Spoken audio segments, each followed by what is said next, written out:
Now, the broom naman po is very, very helpful na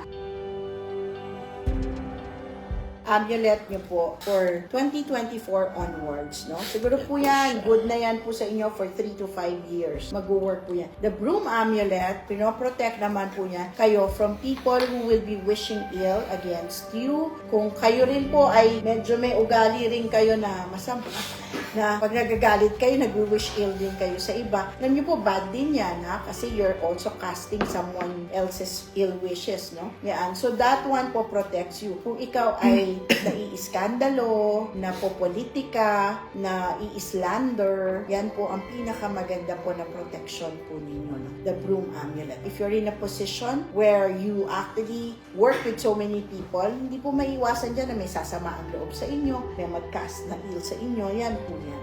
Yan naman po yung purpose ng broom amulet. Broom amulet.